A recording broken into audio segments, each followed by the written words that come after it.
नमस्कार, दृष्टि आईएएस के टुडेज जी के प्रोग्राम में आपका स्वागत है। सबसे पहले अभ्यास प्रश्न देखते हैं। हमने आपसे पूछा था कि निम्नलिखित युग्मों पर विचार कीजिए। जल विद्युत परियोजनाएं और नदियां। 1. टिहरी बांध भागीरथी नदी। 2. तपोवन विष्णुगढ़ अलकनंदा नदी। 3. विष्णुगढ़ पीपलकोटी धौली गंगा नदी। उपर्युक्त युग्मों में से कौन सा यहाँ से सही सुमेलित है या फिर हैं? केवल 1, केवल 2 और 3, केवल 2 या फिर केवल 1 और 3। इसका सही जवाब है ऑप्शन ए, केवल 1। हाल ही में national hydro electric power corporation limited यानी NHPC ने महाराष्ट्र, आंध्र प्रदेश, ओडिशा, जम्मू कश्मीर, झारखंड और मिजोरम में 20.8 गीगावाट पंप स्टोरेज प्लांट स्थापित करने की योजना बनाई है। टिहरी स्टेज 2 भागीरथी नदी पर 1000 मेगावाट की एक परियोजना है, इसलिए युग्म 1 सुमेलित है।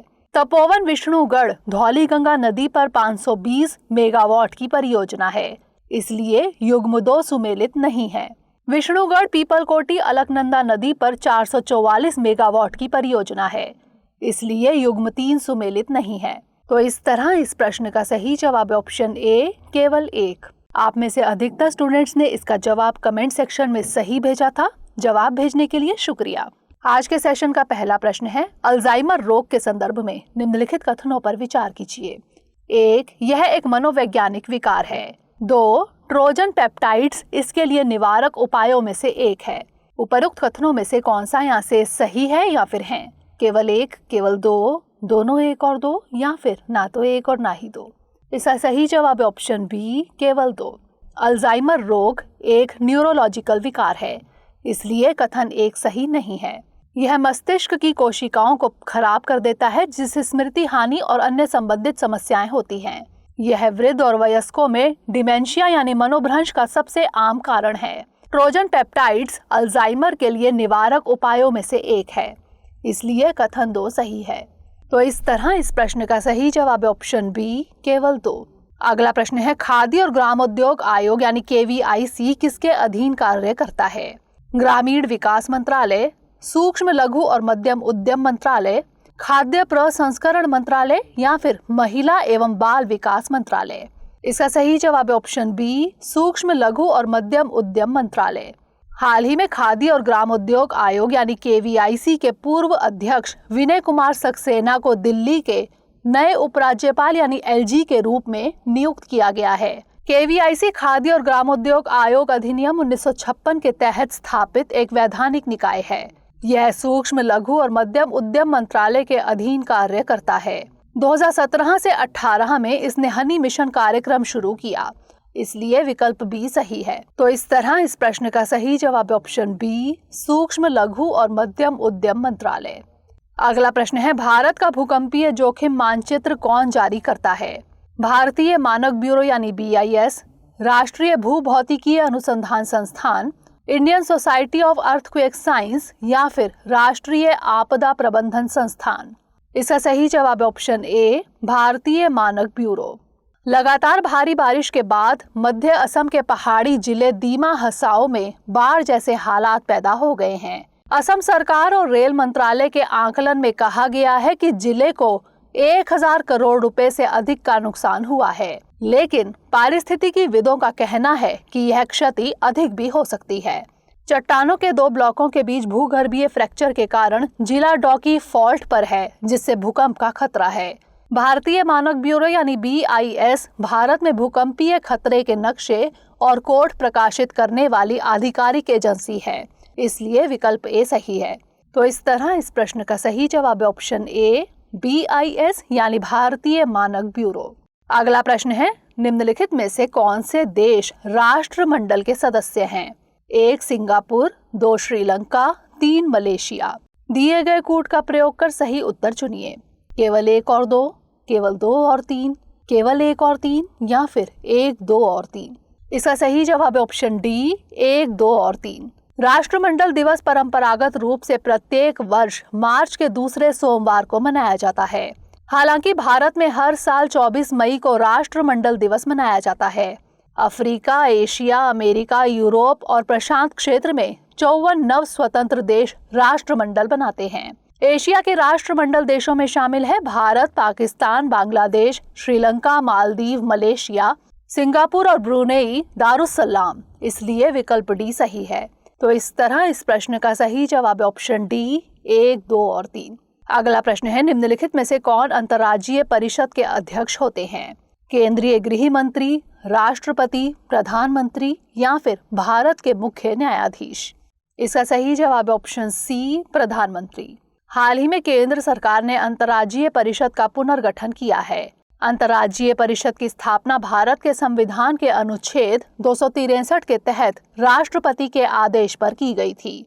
परिषद की वर्तमान संरचना इस प्रकार है: प्रधानमंत्री अध्यक्ष, सभी राज्यों के मुख्यमंत्री सदस्य, विधानसभा वाले केंद्र शासित प्रदेशों के मुख्यमंत्री, विधानसभा नहीं रखने वाले केंद्र शासित प्रदेशों के प्रशासक, राष्ट्रपति शासन के तहत राज्यों के राज्यपाल, केंद्रीय मंत्री परिषद में कैबिनेट रैंक के 6 मंत्री, स्थायी आमंत्रित सदस्यों के रूप में कैबिनेट रैंक के 4 मंत्री। इसलिए विकल्प सी सही है। तो इस तरह इस प्रश्न का सही जवाब है ऑप्शन सी, प्रधानमंत्री। अगला प्रश्न है, केंद्रीय संरक्षित स्मारक के संबंध में निम्नलिखित कथनों पर विचार कीजिए। 1. संरक्षित क्षेत्र के 100 मीटर की परिधि के भीतर निर्माण निषिद्ध है। 2. यदि निषिद्ध क्षेत्र में निर्माण कार्य करना है तो संबंधित राज्य सरकार की अनुमति आवश्यक है। उपर्युक्त में से कौन सा यहाँ से कथन सही है या फिर है? केवल 1, केवल 2, दोनों 1 और 2 या फिर ना तो 1 और ना ही 2? इसका सही जवाब है ऑप्शन ए, केवल 1। हाल ही में जगन्नाथ मंदिर के पास जमीनी सर्वे को लेकर एक विवाद सामने आया है। जगन्नाथ मंदिर एक केंद्रीय रूप से संरक्षित स्मारक है जिसका संरक्षक भारतीय पुरातत्व सर्वेक्षण यानी ASI है। प्राचीन स्मारक और पुरातत्व स्थल और अवशेष संशोधन और मान्यता अधिनियम यानी AMSAR के अनुसार संरक्षित क्षेत्र के 100 मीटर की परिधि के भीतर निर्माण निषिद्ध है। इसलिए कथन 1 सही है। स्मारक के चारों ओर 200 मीटर तक के क्षेत्र को विनियमित क्षेत्र कहा जाता है। राष्ट्रीय स्मारक प्राधिकरण यानी NMA विनियमित क्षेत्र का प्रबंधन करके ASI संरक्षित साइटों को संरक्षण प्रदान करता है। यदि निर्माण विनियमित या निषिद्ध क्षेत्र में किया जाना है तो NMA से अनुमति आवश्यक है। इसलिए कथन 2 गलत है। तो इस तरह इस प्रश्न का सही जवाब है ऑप्शन ए, केवल 1। अगला प्रश्न है, भंडारण लाभ के संबंध में निम्नलिखित कथनों पर विचार कीजिए। 1. यह नमी के अवशोषण के कारण भंडारण के दौरान कुछ वजन बढ़ाने की अनाज की एक प्रवृत्ति है। 2. इसमें अनाज की बाहरी परत ही ज्यादातर नमी सोखती है। उपर्युक्त में से कौन सा यहाँ से कथन सही है या फिर है? केवल 1, केवल 2, दोनों 1 और 2 या फिर ना तो 1 और ना ही 2? इसका सही जवाब है ऑप्शन ए, केवल 1। हाल ही में पंजाब की राज्य खरीद एजेंसियों यानी SPA द्वारा भंडारण लाभ की छूट की मांग की जा रही है। गेहूं, जिसे जीवित अनाज माना जाता है, भंडारण के दौरान कुछ वजन हासिल कर लेता है जिसे भंडारण लाभ के रूप में जाना जाता है। इसलिए कथन 1 सही है। यह ज्यादातर नमी के अवशोषण के कारण होता है। अनाज के 3 भाग होते हैं: चोकर, फाइबर से भरपूर बाहरी परत, भ्रूण, पोषक तत्वों से भरपूर भीतरी परत और एंडोस्पर्म, जिसमें खनिज और विटामिन होते हैं। इसमें ज्यादातर नमी एंडोस्पर्म द्वारा अवशोषित की जाती है। इसलिए कथन 2 गलत है। तो इस तरह इस प्रश्न का सही जवाब है ऑप्शन ए, केवल 1। अगला प्रश्न है, निम्नलिखित में से कौन सी रिपोर्ट या सूचकांक विश्व आर्थिक मंच द्वारा प्रकाशित नहीं किया जाता है? वैश्विक जोखिम report, global gender gap report, वैश्विक प्रतिस्पर्धा रिपोर्ट या फिर वैश्विक वित्तीय स्थिरता रिपोर्ट? इसका सही जवाब है ऑप्शन डी, वैश्विक वित्तीय स्थिरता रिपोर्ट।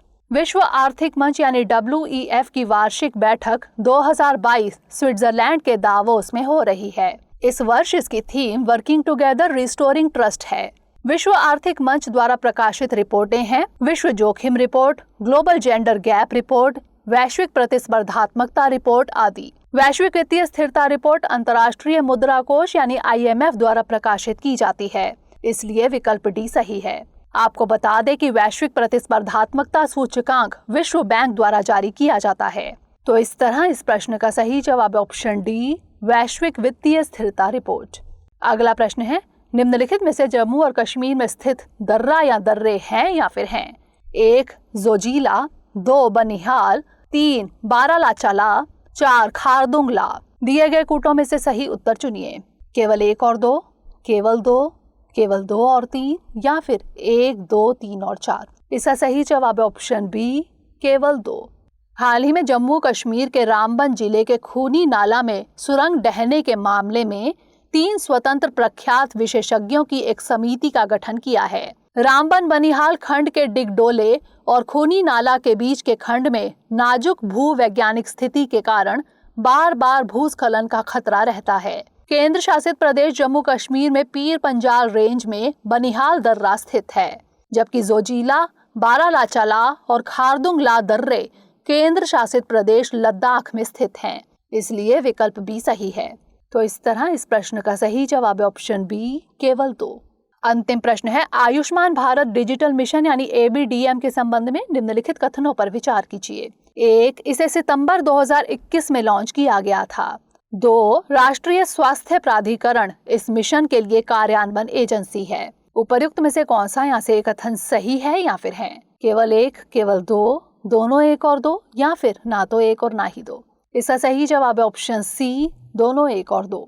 हाल ही में राष्ट्रीय स्वास्थ्य प्राधिकरण यानी NHA ने आयुष्मान भारत डिजिटल मिशन योजना के तहत एक आयुष्मान भारत स्वास्थ्य खाता मोबाइल एप्लीकेशन लॉन्च की है। आयुष्मान भारत डिजिटल मिशन यानी ABDM 27 सितंबर 2021 को लॉन्च किया गया था। इसलिए कथन 1 सही है। सार्वभौमिक स्वास्थ्य कवरेज के दृष्टिकोण को प्राप्त करने के लिए राष्ट्रीय स्वास्थ्य नीति 2017 द्वारा इसकी सिफारिश की गई थी। स्वास्थ्य और परिवार कल्याण मंत्रालय के तहत राष्ट्रीय स्वास्थ्य प्राधिकरण यानी NHA कार्यान्वयन एजेंसी है, इसलिए कथन 2 भी सही है। तो इस तरह इस प्रश्न का सही जवाब है ऑप्शन सी, दोनों 1 और 2। आइए अब नोट कर लेते हैं अभ्यास प्रश्न। विश्व स्वास्थ्य संगठन के महानिदेशक की नियुक्ति किसके द्वारा की जाती है? संयुक्त राष्ट्र महासभा, विश्व स्वास्थ्य सभा, संयुक्त राष्ट्र सुरक्षा परिषद या फिर संयुक्त राष्ट्र महासचिव? इसका उत्तर हमें कमेंट सेक्शन में जरूर भेजिएगा। अगले सेशन में नए प्रश्नों के साथ मिलेंगे, तब तक के लिए धन्यवाद।